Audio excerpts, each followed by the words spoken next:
What's going on, guys? In this episode of Should I Invest, we're going to be talking about PLTR, a name that is exploding as of recent and a name that we've actually done in the past. However, we got a fail on.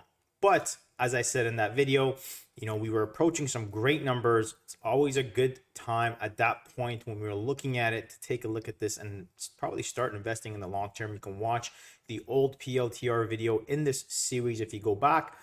We did it a few months back, and you can see right here, it was a fail when we originally did it. However, let's go ahead and look at PLTR one more time and see if things have changed this time around, because as we can see here on the chart, as we use MarketSurge here, it's breaking out of this prior high, coming to some major resistance, and these numbers of around 44, 45 is not too far off as long as we can clear these 29.50s. All right. So with that said, of course, let's go ahead and jump into this episode of Should I Invest? And we're going to be using MarketSurge to look over the information, check the ownerships, and see really what's going on, because some interesting things are happening here.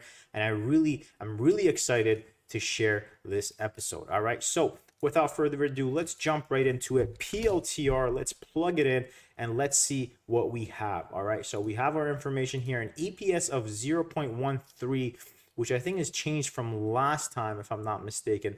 And let's go look at the return on equity. We're going to come up here. We're going to look right here, and we're going to look at this return on equity. A good number that we have here. Last time we had a 6. This time around, we have 19. So right away, we're doing a lot better than we did back then. And let's take a look into the numbers and see what the numbers are telling us. And to do that, of course, we got the Yahoo Finance here. And let's go ahead and look at balance sheet. So we're going to look at total debt. To do that, we're going to come down here and look at total liabilities. We got 96146. So let's go ahead and plug that in. So debt has increased a little bit from last time, but let's look at total assets. They didn't have a problem at this stage last time around, but their assets has also increased as well. So last time we had a 4.2, now we have a 4.7, so it's an increase. All right, so let's go look at current liabilities, right? So we have this. I'm gonna plug that here, and now let's look at current assets. Great. So this also looks like a positive number, which is a significant increase from last time, 5.1 versus 5.5 now. And then we're going to jump into the operating income. So let's do that. Let's go to operating income. Okay, so total operating income is right here. All right, let's plug that in here. You could see last time we had a negative number, which is this time is a positive. And let's look at total revenue. So things have definitely changed around here for PLTR. The balance sheet, although it does balance, it's not the number we're looking at, right? We want 19, 18, at least above 15%, whereas we're only at 8 right now, okay? Now let's go look at cash flow. So cash flow 308.3, 180.69. So you can see definitely increasing here.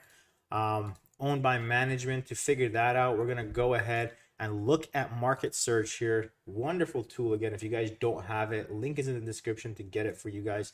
Right here, MarketSurge tells us management owns about 6%, which is great. And I really think it's going to come down to this fund's ownership increasing or decreasing, and it definitely does. So let's take a look if the fund ownership are increasing or decreasing. And with that said, I think this is definitely going to be a winner from the last time we did this. And you can see 8.3, 8.39, 8.4, 8.7, 9.7. And you can see somewhere in September 2023, and if we go back and look at the chart here, September 2023, right after this earnings report in June, September 2023 is when they really started pouring in, right? So 870, 970, 1015, 11, 1290 here in June 2024. You can see they've really piled in here, the institutions. And with that said, we have now got the pass here on PLTR. So if you guys did find this last video I made on PLTR, you know, it was somewhere down here in the bottom. The numbers weren't too bad. I believe, you know, I believe I said you should start dollar costing average. If you did, you have a pretty, you're sitting pretty here. You know, if you got it in the sub tens, you're laughing at this point. Not to say chase this up here, but just to say that, you know, when you're looking at this and you start doing your research when companies are at lows, really brings you an insight to look at so you can really start taking a look at companies to invest in the long term before they get at these levels where you start kind of chasing things, right? So again, coming into resistance, if you haven't bought this already, wait. Maybe you get involved at around 23, 16, 14. These are levels you want to start dollar costing average. You don't want to chase it along here and then buy it at 40. At this point, you have to wait and find something else that you can possibly invest in for the longer term. But if you're sitting in this already, you're looking pretty and it looks good. All right. So hopefully you guys did find some value in this. Again, if you guys want this tool to be able to track these fund ownerships and institutions, look at all the EPS growth, see all these wonderful features that this MarketSurge tool gives you, link is in the description. Like, subscribe, and comment down below what stock you want me to do some research on, and I will do it on the next one. Thank you for watching, and we'll catch you on the next one.